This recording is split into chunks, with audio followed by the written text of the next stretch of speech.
All right, welcome back. We are going to do another episode today, and we're going to talk a little bit about the energies for September of 2024. Even if you're listening to this later on, it probably could still be very relevant for you because our time is starting to move differently, and everybody is on a different line in their journey. Let's just put it that way. So we're going to talk a bit more today about some of these shifts that are going to continue happening. I know everybody's like, oh man, it's been like a crazy fucking year already. Like, don't tell me there's more coming. There's more coming. So it doesn't end. There is no end to this necessarily. Yes, it's been an extremely intense year. There's been a lot of shifts happening on Earth herself. There's been a lot of different frequencies, there's been a lot of different activations, there's a lot coming and going.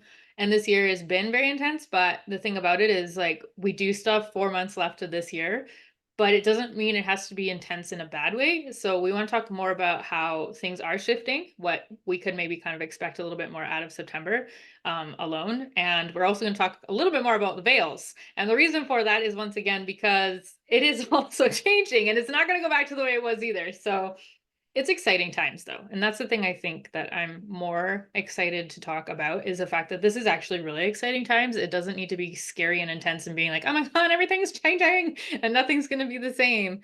Well, it's not going to be the same whether you like it or not. So depending on how you're going to choose to navigate it is going to make your life easier.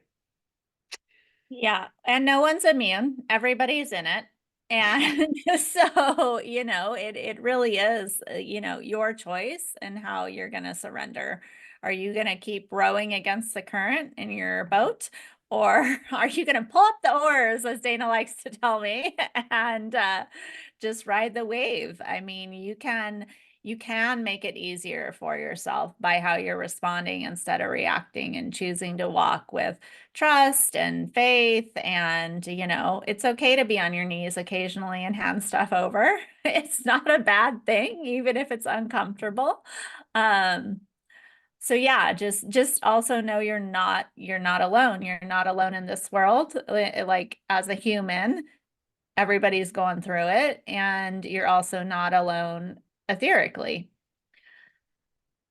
Yeah, definitely that's one I think more people we do need to realize that we are not alone in doing this journey. Like, yes, we've all signed up to be here as a soul and wanting to be here for specific reasons, but at the same time, we're also not here to do it alone. And that's, including in our humanness and the aspect of being a 3D being, but also in the, spirit realms. We're also not doing it alone from that aspect either. And plus, our souls are too big to fit in this body, you guys. So if you really think you have no connection to the other side, you are already wrong to a sense of like you already are energy. So you have a connection. It's just we were never taught necessarily how to see it in that way of being human.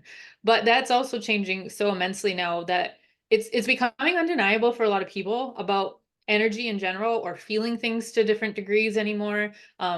When we were talking the one day, Zahara was saying that, how grounded is going to feel different than it has before.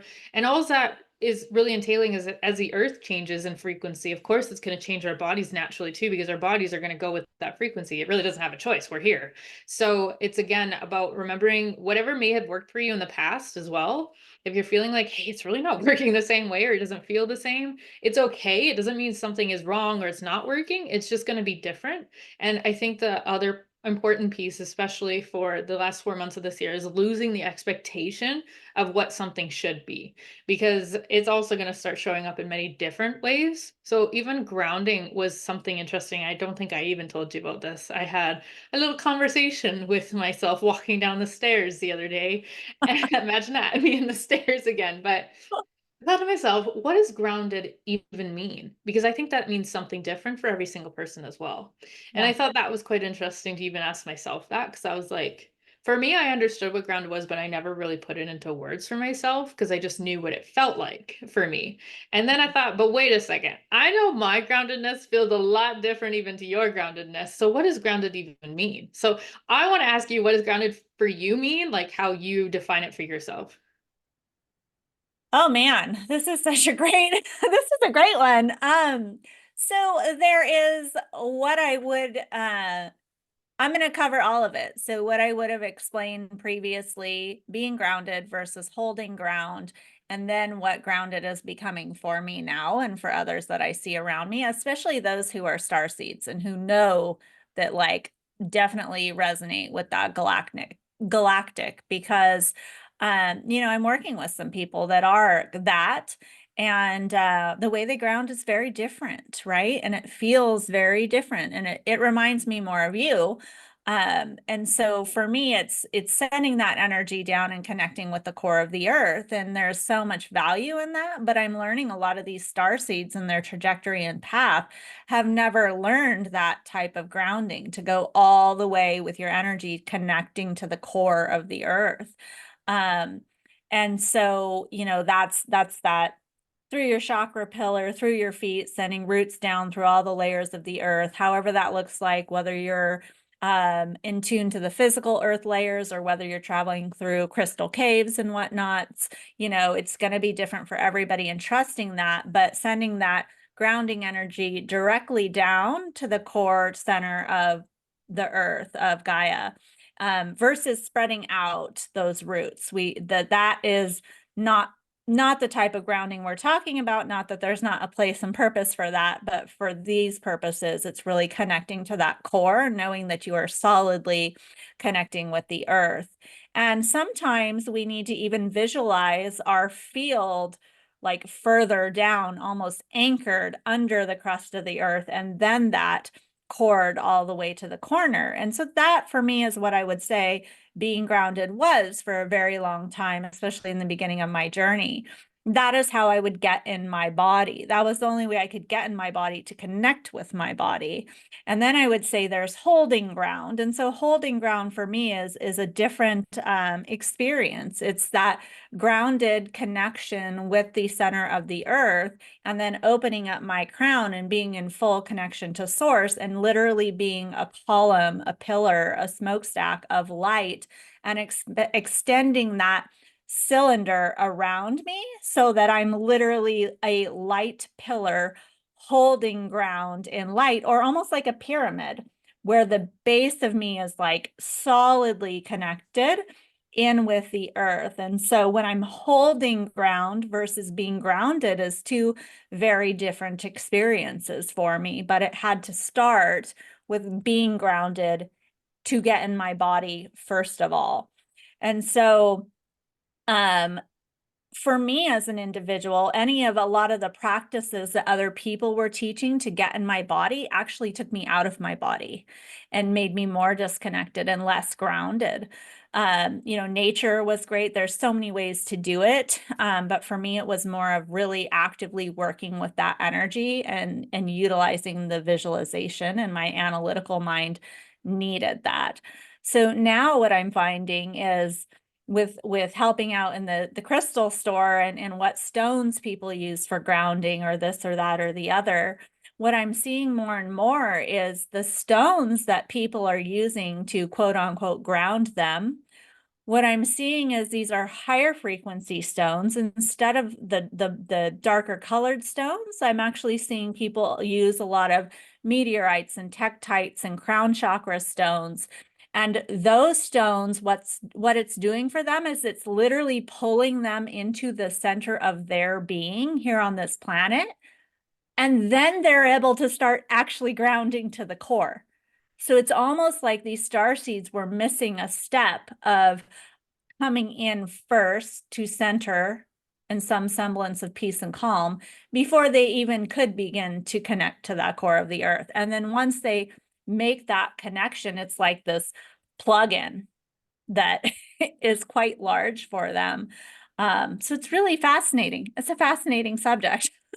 It is, and I'm glad when they brought it up because I was like it, and that just was me like the other day, and so that was part of why I didn't like people's grounding techniques either. Because what you just explained about coming into my core and center is actually very much needed for me as well first, because when you talk about these star seeds and how I actually do prefer not to be as grounded because I feel more at home, right? My soul, I naturally feel more at home when I'm not as grounded into a physical body. And absolutely, I mean, there's times where I maybe need to be a bit more grounded depending on what I'm trying to do. But I had a hard time with people telling me constantly I need to be more grounded because for me, it meant something different, right? And so I thought that was quite fascinating that I even thought to myself, what does actually grounding even mean to me? I know what it feels like, but I've never really thought about the process of it or how to put that into words because I've never really felt the need to put it into words for someone else. But I thought, it's really great to talk about right now because I think that's also why some people are feeling like their grounding techniques or what they have been doing to feel grounded are changing because our bodies are actually being activated differently by different light codes now, making our bodies actually lighter, right? So grounding does feel a little different to the body even now because it's activated in different ways. So it's going to feel a little different to what the mind is used to maybe having as an experience of grounding. So I think that's really cool. You're able to explain the differences for yourself too.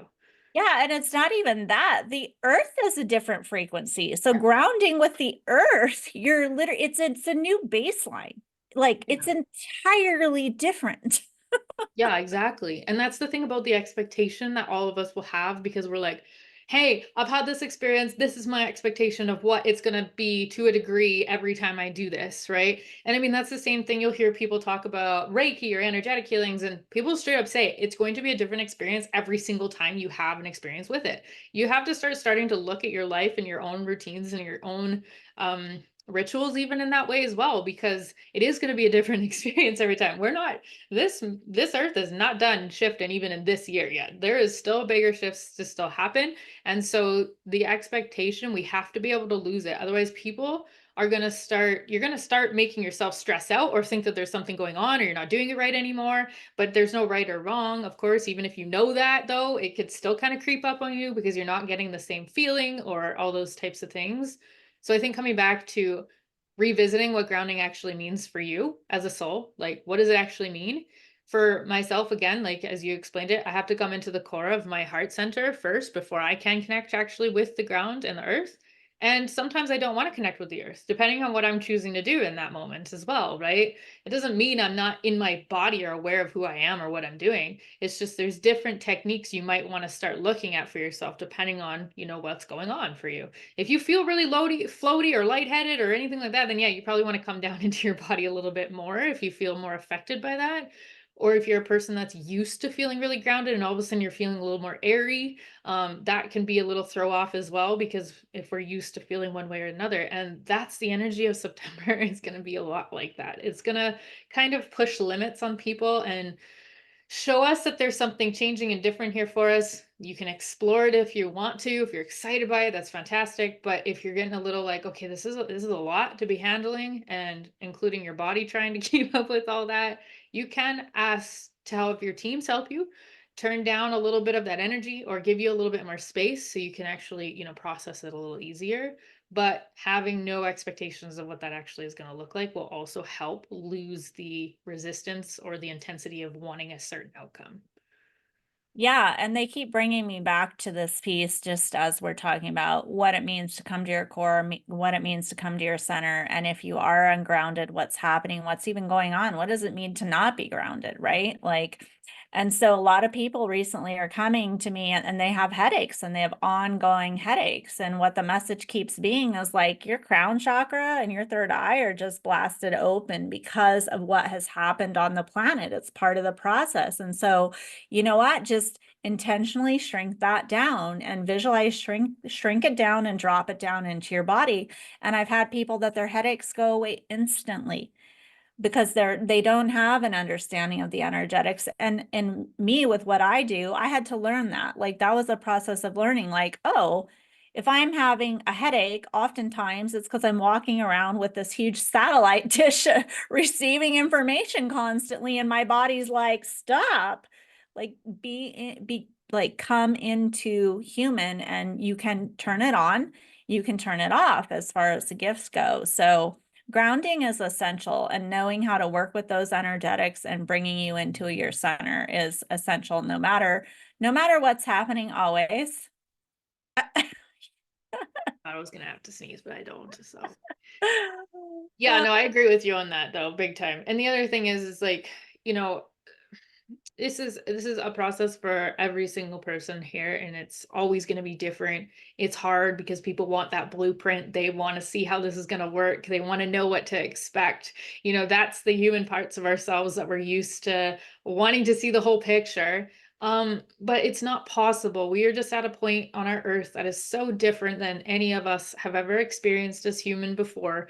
And it's just a time where the book is being written to a degree, and there's nobody here to say, this is the way it's going to go. And this is really the unknown.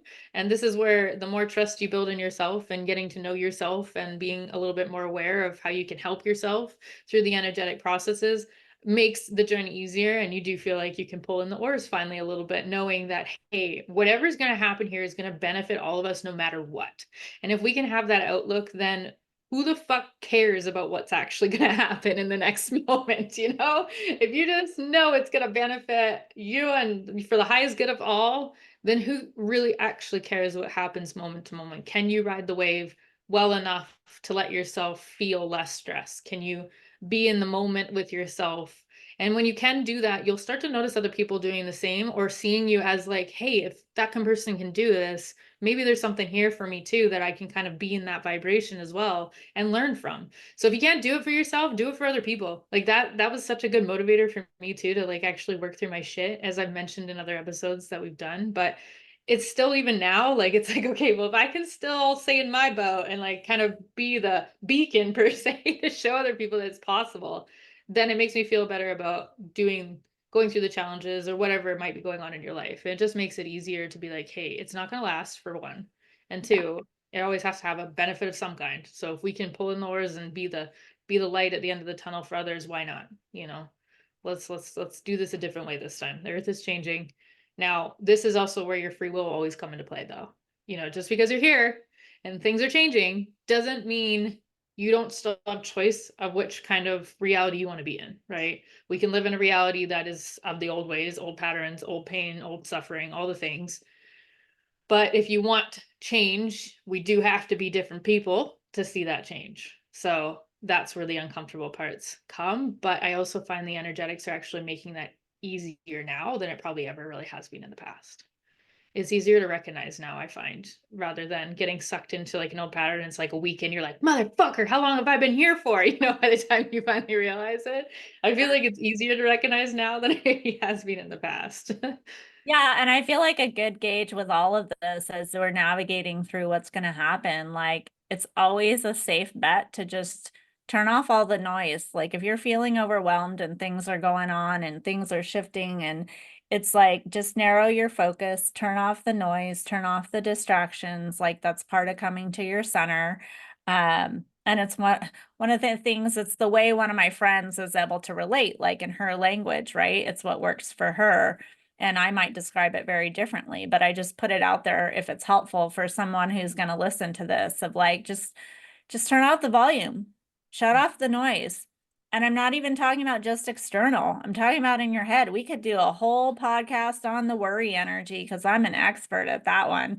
Like, so it's not just the external turn off the noise, like turn off the noise within yourself. Remember, just remember the stillness, and start there with as Yeah, still exactly. quiet as you can get. Yeah. And I mean, even if you want to challenge yourself and being like, okay, well, I don't know how to turn off the noise in my head. Okay, well, I understand, but that's also you telling yourself you can't. So let's switch that right around at first, and knowing I am in control of this. And if your outside or external environment is loud as well, and you can't get away necessarily maybe from the external environment and that noise, try and challenge yourself to listen to more of the noise going on in your external environment, then, because it will switch your focus, and you'll have no choice now but to turn it down in your head to be able to even listen on what's outside of you. And then you come back to realizing, okay, now I'm in focus of what I'm hearing around me. Now can I come inwards or go into maybe a quieter space where you're getting away from the louder things, and then see how loud your thoughts are when you walk into the quiet space, and just noticing once again, okay, well, if I could turn it off out there by focusing on something else, why can't I focus on the quiet? Or if you're really having troubles, put on some meditation music and focus on a particular frequency. or noise within the music, and do something similar that you did when you were standing outside listening. It is a process to get ourselves into a space because so many of us are so used to running or living in survival mode or going full throttle all the time that it's not like a 0 to 60 where we're a Ferrari and you can just flip it off. That takes a bit of practice. We can get there, but it's grace with ourselves in this moment in time too, because I've done a few readings in the last week here, and everybody's like, man, I don't know, my body's just been like weird, like I couldn't eat anything, like everything was upsetting my stomach, like things like that that normally maybe wouldn't upset their stomach, right?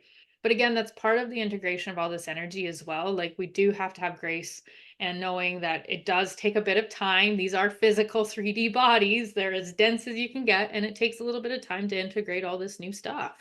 And if we're constantly fighting ourselves, now we're putting that much more pressure into our bodies again, trying to stay still when the body goes, okay, but we have to move here no matter whether you like it or not in this moment. So Yeah. giving yourself some outlet will help a lot. And this month of September, so as always, like our veil's always thinning, usually, which I thought was kind of funny. Tyler Henry mentioned this the other day too, that he notices the veil thinning. I think it was like after October 8th or August 8th, sorry. And so ever since about after the 8th of August, he noticed how much thinner he gets right up until Halloween. And I thought it was kind of funny that he actually gave a very specific date. But I always notice it happening in August as well. And, people get excited, all the things, and I get that. But here's the really interesting part.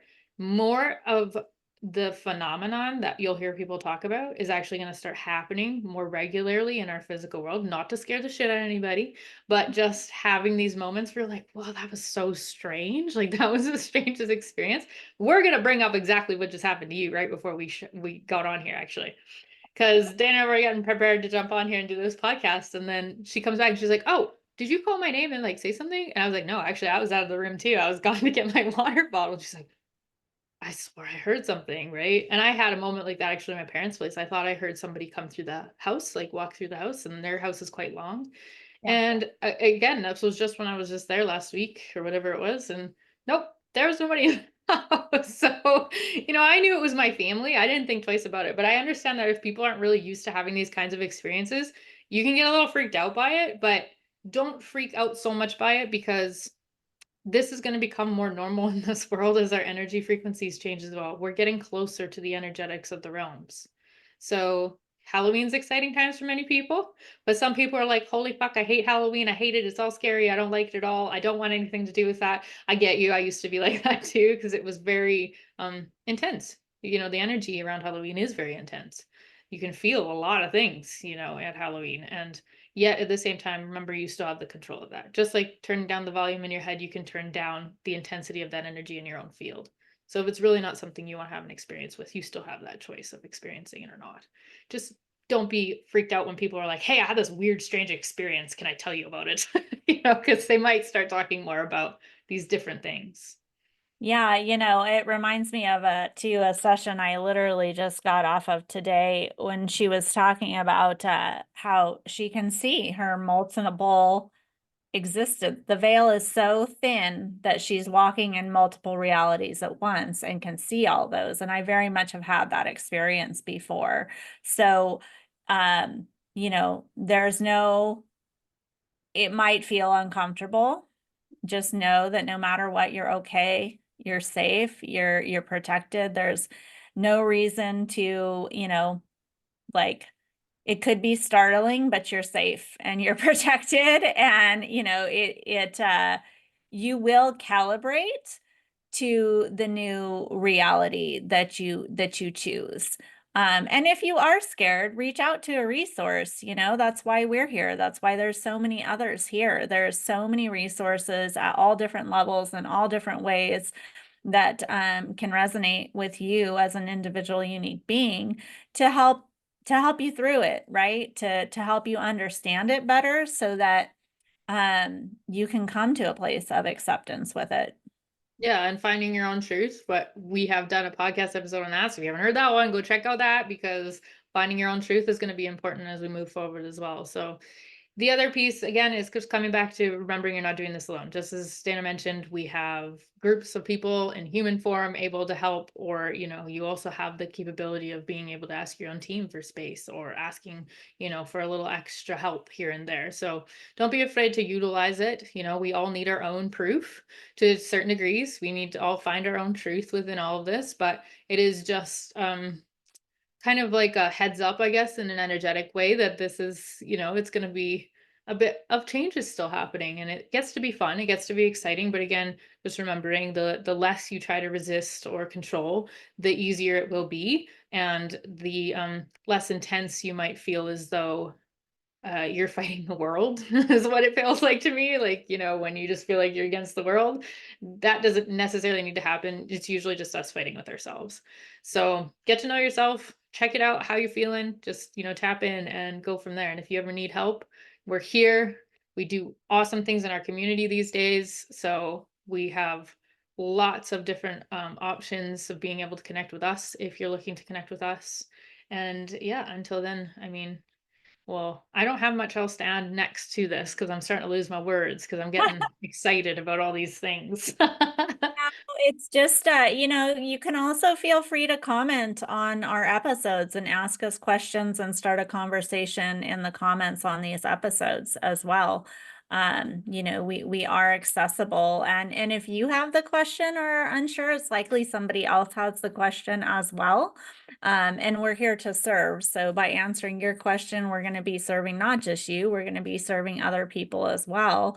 And so yeah, don't hesitate to open that up, because it also helps us to know what you need and what kind of other topics and what more we can show up in this way on this podcast to talk about. So and on that note, if you want us to talk about something and it's not a question of on the episode, but you have a topic you want us to talk about, just drop that in the comments too, and we can absolutely pick that up and run with it. So For sure. We are getting at a point now, you guys, the more topics you drop for us, the easier it is becoming for us to do this. We are on episode number 24. So anything that you guys, have to drop in on this, please do it. And we're looking forward to connecting with all of you later on. And if you want to join our community, links are always in all the descriptions to get a hold of any of us.